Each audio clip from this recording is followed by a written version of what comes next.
Welcome to another edition of Vigorously with me, Val Hands. Singer, songwriter, and frontwoman VK Lynne is here. I am so thrilled to have you. You're a legend. Welcome. Oh, Really?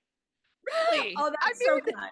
Everybody You're, up in LA, like every time I've talked to musicians in LA, somewhere along the line, your name pops up. And I'm like, okay, there's something that just cooking. means I'm old. That's all that means. Yeah, but old also, like, you don't get that without experience. You don't get that recognition without doing some cool things. Well, I appreciate that. I don't know who you're talking to, but they're lovely people. I should make them all cookies for You, Christmas. do, do you like to bake? Or I do. And we're coming into the season when I make my specialty, which is chocolate chip pumpkin bread. oh, that is It's yummy. cinnamon nutmeg drizzle on top of it. Mm, Yeah. that is delicious with a little caramel too. I can only imagine. Like, It's ooh, ridiculous. It's ridiculous. It's ooh. a recipe I got from someone, and I literally one year I think I made like 16 loaves of it because I give it away to people. And my husband was like, "Okay, this is now becoming cost prohibitive. Is Stop it? doing it. There is no profit margin. Just stop. Or It's like, this is out of like control." either that or save some and we can save on the grocery money later. I don't know, Right, but right. It's how I show love. Let me feed you. Let me feed you. Oh, see, my love language is words of affirmation. okay. Yours would be acts of service. I mean, I just read the book like not too long ago when I got married. There you go. The love languages. It's pretty intuitive. So it's pretty astute of you to know that about yourself already. Yeah, yeah. I do feel like a lot of times my love comes in the form of a cupcake or something like that. Yes. I'm I'm like, I love you so much. Here, I baked this. I mean, oh, good to know. So anybody listening, if you get a baked good from VK, you're good in her book. You Yes, yes, you yes, you're appreciated. yes. You are eating love. You are eating love. You- Yeah. well, speaking of just loving things, we love the hair color. Oh, It's a thank you. gorgeous pink. It's a mix of like pink and purple. How do we keep the color so vibrant though? Because that is a huge struggle anytime I dye mine. Okay, so first of all, this hair has been pink for probably 15 years now. Okay. So it's almost like it knows the drill. You know, it's Oh, like it's like, you okay, this is trade what it. we're doing. Yeah, it's now I won't say it hasn't in some ways damaged my hair. Yes, I used to have thicker, more luxurious hair than this, but it's just hair. And life is too short to have boring hair, you know what I mean? Yeah. Um, so the thing that actually damages it is bleaching the roots. And that I Mm. have to do every 2 months or so because my hair actually grows pretty fast. And so I'll get these like dark brown roots and they're I don't, so I gotta bleach those. But the dyeing itself doesn't because I use the same hair color every time and it's this raw vegan coloring called Iro Iro. Mm. And you can put it on and leave it on all day Okay. because it has so many moisturizers in it that it just sinks into your hair and it's like you know but then when you rinse it out your hair is bright, it's really bright, and so I'm Yeah. just bright pink. I also use overtone conditioner that's pink, and so whenever I wash my Mm. hair I put pink conditioner on it so it just kind of stays bright. And it's kind of my thing now. Like, I mean, after this long, I almost don't even remember, like, until somebody points it out. Like, I met someone this morning who she said, "Oh my gosh, your hair's so pink." I'm like, "Oh yeah, it is. You're right. You're right." Thanks for that. Yeah. Also, do you know me? Did you know what you were She getting? didn't. She didn't. I just met her this Yeah. morning, so Okay, um, that explains it. yeah. But yeah, it's kind of my trademark now. I had a manager at one point who said, "You realize you've painted yourself into a pink corner. You can never change it." And I'm like, "Yeah, I do realize that." That is the brand. That is the deal. But It is. we love a black and pink moment. That is the theme. The spider background for anybody that's listening on audio. She's got a beautiful spider background behind her. I'm assuming it's because you're the spider queen. So I let's get am. that correct. Tell me the Yes, story. I mean, I know that that's the upcoming album too. There's a lot associated with this term. Talk to me about that. there really is. There really is. It was one of those deals. It's many years ago now. I was struggling with depression. I was really struggling with depression, Mm. and every time I would get like really in my head and whatnot, I would write a song. Which every songwriter knows that your head goes and then you just like spit out a song, and it's like Yeah. it's almost like giving birth through your head. It's really weird. Um, And I was having a really particularly bad week. And I remember saying to my husband, I said, it feels like sometimes it feels like there's this little spider in my head. And it's just like going Mhm. and like it gets all webby in there because you're Yes, because I'm like I can't think clearly. Everything's going, clouded. yeah, and then I'm like all of a sudden then it's like okay the web is done and it's like what and I spit out a song and for like 2 days my head's totally clear and then it just starts all over again. And Oh. and I said it's weird because it helps me write songs, but it keeps it like it's this crime against humanity. And I'm like, it's like a little spider accomplice. And yeah, so I kept that. I for some reason that stuck with me. And so of course then my former band is called the Spider Accomplice, Mhm. and so that was that. Well, so that's how that happened. We were on tour last year with Visions of Atlantis and I can actually remember it was a venue in Las Vegas, and we were on stage, and we did this big, loud, rowdy song, whatnot, and we finished, and there was this brief second, and this guy from the back yelled, "We love you, Spider Queen!" And I was like, Aw. I'm like, "Cool, dude," And then they started like Spider Queen, and I'm like, oh, okay. Okay. And so then it kind of was like a thing. It's like, oh yeah, she's a Spider Queen. And then, some of my friends here were like it's funny. It's sitting right here. I was on the cover of the Gritty and Pink, like Oh, their we got magazine. magazine. Beautiful. Okay. I know because of my background, it's all like fucked up, but it says the Spider It's Queen, and because they were like, oh, the Spider Queen, and I'm like, I think this is a thing now, and I was like, wow, it's a thing. So I said, when I was going to make my new solo record, I'm like, well, I think I have to call it the Spider Queen because yeah.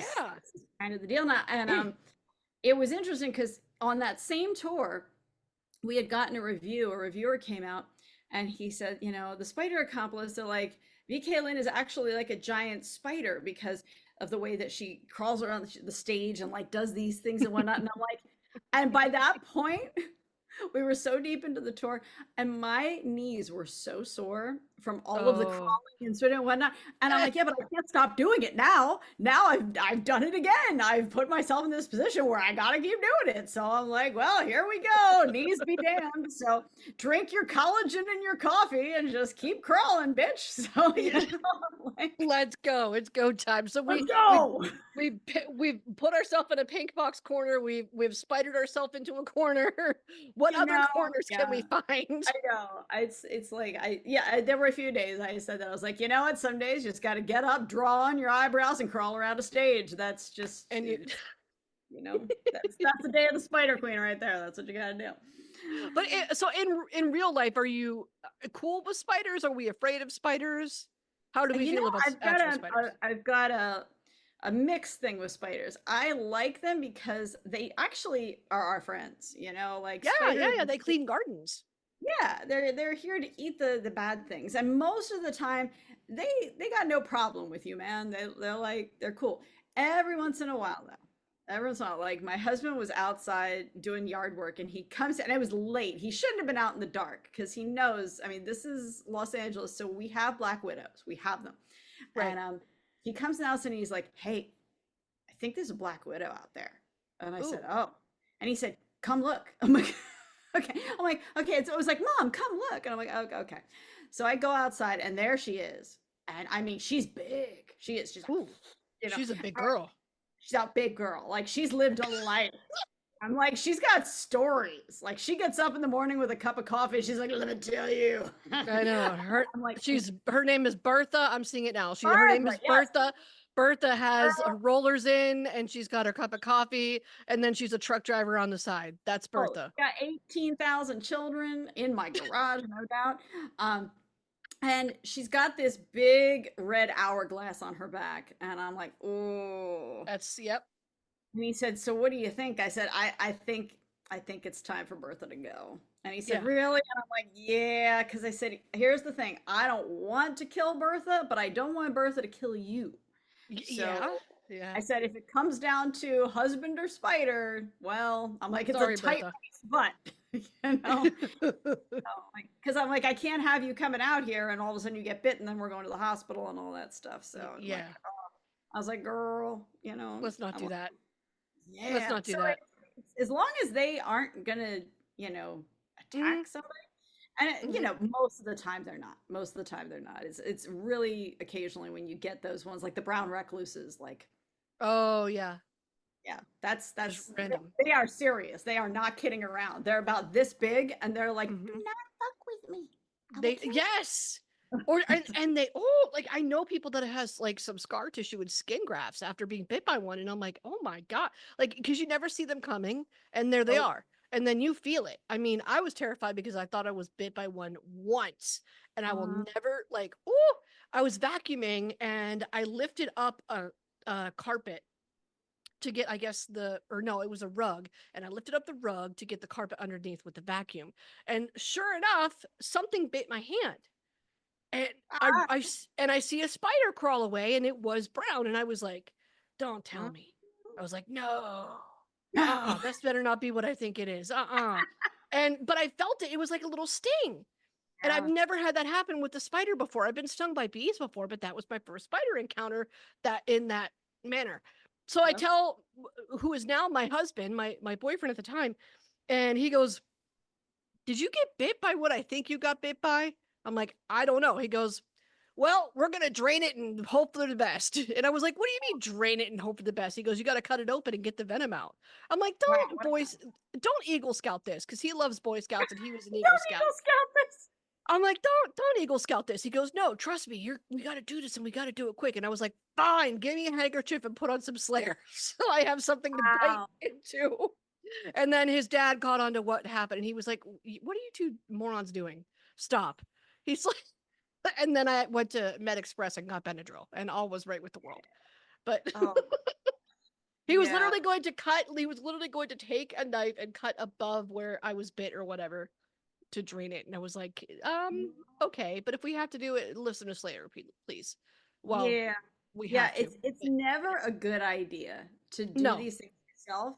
As no. someone who has done it, I did at one point take a hot needle and shove it into what I thought was it was on my leg actually. I thought it was something that needed drained. It was not. Um, Oh, I had used my husband an old razor of my husband's to shave my legs last minute. You know when you say oh I no. shaved my legs quickly, that Yeah. means I tried to murder myself. Yes. So Yeah, that's what I especially if did. it's an old razor. Oh yeah, and it was rusty apparently, and Ugh. yeah. And so my leg just kept getting more and more sore, and so I thought, well, I just need to, like you said, drain it. So I took a hot needle and I just stabbed it right in. It was like an old episode of Little House on the Prairie, and because my husband said, "Did you Carolyn Ingalls your leg?" I'm like, Okay. Yes, I did." I ended up at the doctor was like, "What did you do?" He said, "Literally, if you waited one more day to come in, you would have lost that leg." Oh my And god. I was like, "What?" And he said, "Yeah." He's like, "I've never seen anything like this." And he's like, "You waited too long," which I did. I tend to wait too long because I'm like, "Ah, it'll be fine," you know. Yeah. Yeah. So we don't do these things. We go to the doctor. We go We to. go to the doctor, be a reasonable human. Yeah. Yeah. Well, so back, I mean, we won't, I love the tangent we were on, but back to the music. Yes. we Yes.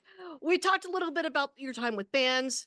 Obviously, we know you've done some solo work as well. There's more to come from that. Let's compare and contrast that for a moment because I'm always curious to hear from musicians like what their takes are when it comes to being in a band versus their solo work.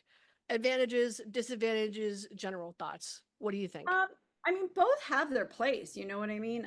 I have always liked working with other people because I know what I know. I want to see what they know, you know? So, that's always fun for me. And there is nothing like having a whole gang of people on stage playing music. It's like, it's great stuff. Hmm. Um, the problem is, and it's not even really a problem, it's just, I guess, a contrast is trying to get a consensus sometimes when you want to do something is like getting everyone together or getting everyone to contribute to Hmm. the promotion and the like there's so much work that has nothing to do with making music, and that is the boring and sad and demoralizing part of this business. I mean, there is the social media aspect, there is meeting people and getting the music out. There is the syncing. Holy crap. I have like dove into, trying to get the songs placed for sync and just getting them uploaded to Disco and getting the metadata and getting all of that. It's like, Oh, wow.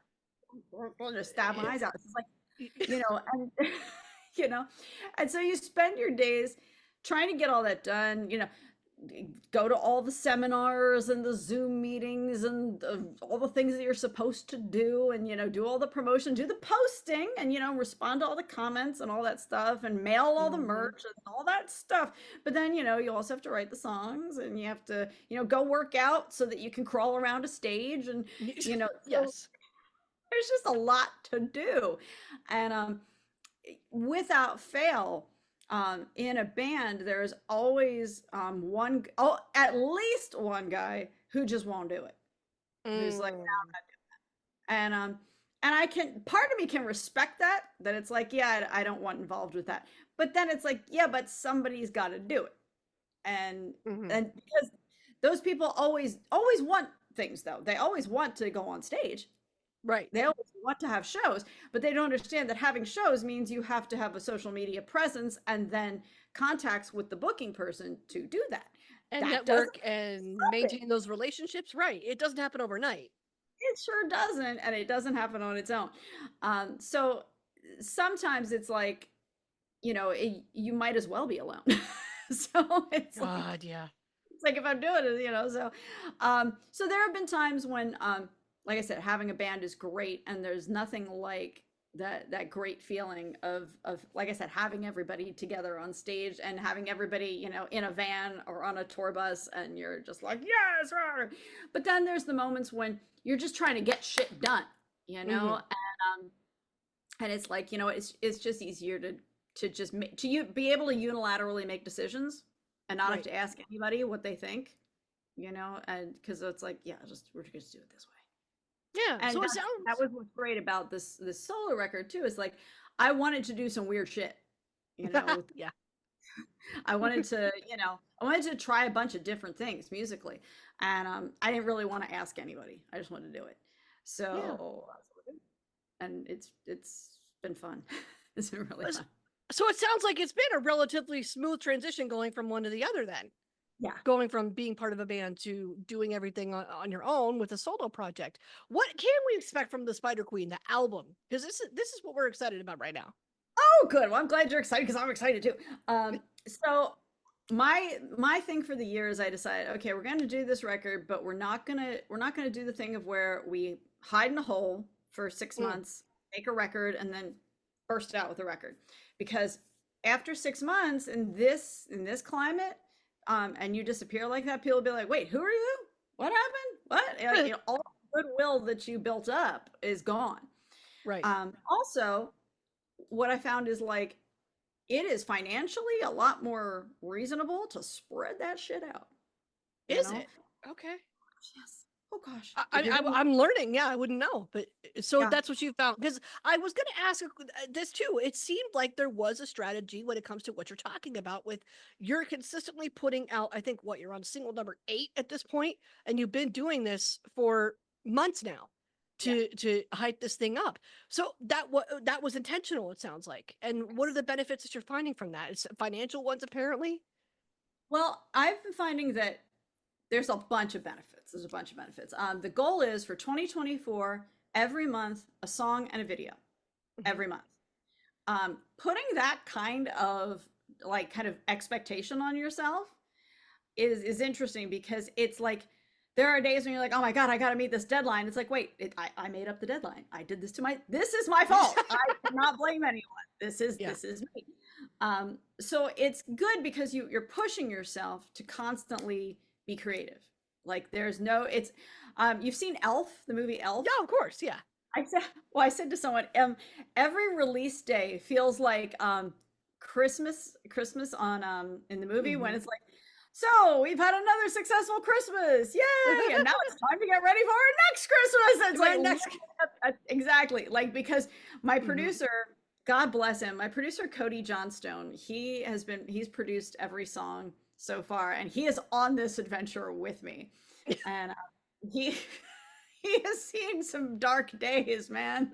Um, when I'm like, I don't know how we're gonna get like literally for August, I was like, I don't know how we're gonna get done. I don't know how we're gonna get Mm, done. I spent from well, I was it August or it was for Slam the Rock Back Down, that song, because mhm. I had to be in Philadelphia. My mom had surgery on her hip and she needed me to be there, She to needed help you, her. yeah, to help. Right. And so I went, but I'm in Philadelphia. So Mhm. now, like, and all my stuff's here and whatnot. And I'm like, I'm in my brother's house. I can't just like, make a vocal booth all of a sudden in his house and stuff. So I said to Cody, I'm like, yeah, I don't know how we're going to do a video. Like, Mm. I don't know what we are going to do. And we're like, well, it's worked out so far. And that's literally every month we're like, we have no idea how it's going to happen, but somehow it always happens. You just keep going. And so we do. And I said, well, I think because the words are so important for that song, this is the time to do a lyric video. And There we go. I'm so glad we did because Yeah. the words really are important for that. Well, the words are always important to me. I'm like much more so important to me than they are to the rest of the gang usually. Half the time the band's like, what are you singing? What? I'm like, my guys, don't you hear my metaphors? And they're like, yeah, we don't care about your metaphor. Just sing the song, bitch. So we got that done, and then in stages, the new song that's out, um, it was probably a record for how short of amount of production time we had. It was Mm. insane. It was totally insane. But we did it, and honestly, I feel like it might be the best song on the record so far. And I'm like, holy crap! And part of it is because we're doing one every month, we learn from every song. So we feel like the next month will be that much better. And we said we can't wait to see Mm. what December is going to look like. Okay. Like if we look at January and then we look at December, like to see how much we've grown in the year, like just from what we've learned, you Yeah. know. And we couldn't have done that if we had just recorded 12 songs all together, There's value to that, and it's the way it's been done for a long time. But I do think if you want to move forward in this industry or in any industry, you gotta try things. You gotta try, and things are changing with the music business, and everybody knows Yes. that. And you can dig in your heels and piss and moan, or you can just say, "All right, here we go. Let's get a TikTok." Yeah. Like that's how we do. You get a TikTok. You don't want to get a TikTok, but the next thing you know, you're ticking and talking, and it's like this is where you're at, kids. You know, it's Hello, interesting. fellow kids. Folks I know that have been making music for 20, 30 years. They're pissed off, and I get it. Right. I get it. But if you love the music, everything else comes second. You got to keep making it, and Mhm. however that looks, you just got to keep making the music. So I'm like, well, we're just gonna keep doing this, and if it kills us, it kills us. you know No, but your story is one. You're willing to adapt, which you're right is a huge, huge part of it. I can imagine, like that's how anybody stays relevant anymore as things change because they're constantly changing and they will continue to constantly change. What was it about your mindset that, or I don't know, background, for lack of a better term, that helped you say, you know what, I can be flexible with this and I am willing to adapt instead of dig your heels in. I have. I think everyone has like a life motto, Uh huh. you know.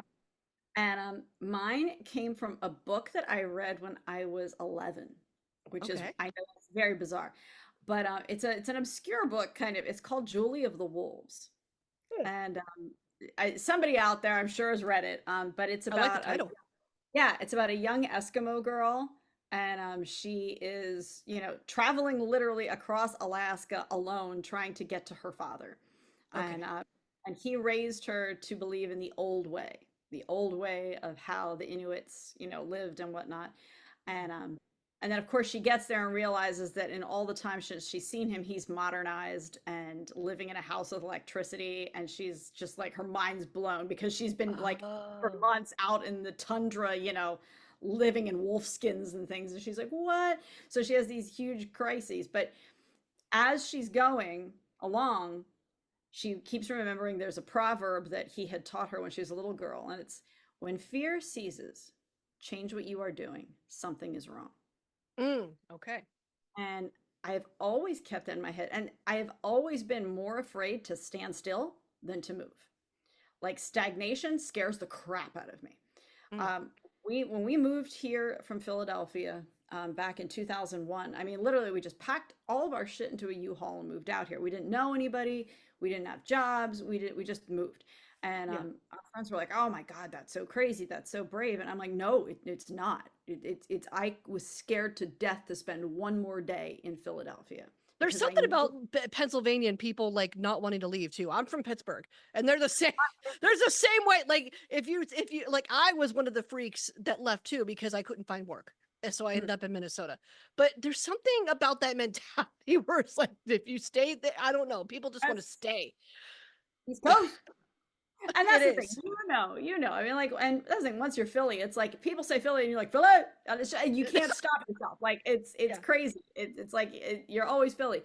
But I had to go. I had to go. And my husband is a little more of a nester, and he's more of a Mm. person who he and it's great. I mean, because there are times when, like we always say, um, I'm shoot first, ask us questions later, and he's still loading the gun, going, what? What are we doing? What? Balance. Yeah. So yeah, we balance each other out because I just go. Let's just go. Let's just do it. My thing is always, yeah, everything's details. That's details. We'll figure it out. And I think that has actually been helpful to me to keep going because, when I made the switch from blues to metal, I mean, Mm. that was people were like, "What are you doing?" Yeah. And I'm like, "Well, but it's interesting. We don't expect actors to keep making the same type of movie. We don't expect them to make the Mm. same type of movie over and over again. We want them to make lots of things, but musicians, man, we want them to make the same type of song over and over. And I think, well, but if you're growing as an artist and you're trying to discover things and learn things, obviously the way that you're going to express that's going to be different. To me, it doesn't seem that strange to Yeah. change genres or to do songs in different ways. Um, and I've only found out, through doing this that people do think that's weird, and they're like, "Why are you doing that? That's crazy." And I'm like, "Well, it's not crazy. I can't tell you how many record label people have told me they're like, well, what is this? Is it blues? Is it rock? Is it metal? I need to know what is it. I'm like, it's music, man. Do you like it? And they're like, well, I like it, but I need to know what it is. I need a Oh, label. yeah. I'm Which is well, you odd are. to me. I It's know. it's I so don't think that's odd. what the fans want. I really don't think that's what the fans want. I think that No. the people who love music, they don't sit there and go, well, I would have liked this song if I knew it was metal, but I'm not sure, so now I don't like it. Nobody's doing that. Nobody's Well, doing that. no, I'm hoping that what you're talking about is changing because I mean Taylor Swift crossing genres. Beyonce just did it earlier this spring, crossing genres. If they can do it, I don't know why Right? other artists can't follow. Or maybe it's like, do they get special permission because they're legends now and because they're icons now? It's like so. I'm hoping that it's not just a special case for them, but that it means nobody's going to be boxed in anymore. Well, I But we'll try to see. remind people that it wasn't always this way. That Right. if you think back to like the bands that have endured that we love. Think back to Zeppelin or Hmm. Queen or Bowie. If you put like any three of their songs together, like if you take Queen and you put Crazy Little Thing Called Love, Bohemian Rhapsody, and Fat Bottom Girls together, and you say, okay, what genre is this? I don't know. It's Queen. It's Queen. Maybe rock. Like you might Right. be able to say rock, but general. Right. I mean, it's like it's Hmm. insane. Bowie. Holy crap. I mean, and we never batted an eye. We just Right. let them make music. And somewhere along the way, and I think it's when people got greedy. I think Hmm. when executives started realizing, oh, we can make a lot of money. Ooh. And they're like the easiest way to make money is to make things easy to chew, make it digestible, make Hmm. it so that we can have the mass appeal, the thing that has the most appeal to the most amount of people, which unfortunately is usually the thing that's easiest to understand. And that's Mm. not always the most artistically elevated. Right. Now I'm getting dangerous here. I know that. I know that. But it's It's true. true. It is. I mean, I was you know. in when I did radio, I was in those meetings, like those closed door meetings where those conversations were had. And I left the industry because I was like, wait a second, this ain't what I signed up for. I thought I was going to be breaking artist. I thought I Right. was going to be nurturing the independents and the up and comers and the locals. Like, Yeah. because that's what I did in college. And then, whoo, it's not the same thing. Like the radio show you did in college is not what terrestrial radio, for what I call it, is today. But No, not at all. podcasting is a nice format because you get to be a little bit more creative and you do Oh have yeah. that creative freedom. But I can't wait to see what's next from you, VK. I know we got the album on the way. We're excited. Thank you so much for your wisdom. Thank you for hanging Oh, out with me, and thank you for thanks for your time. having me. You're so much Yeah. fun.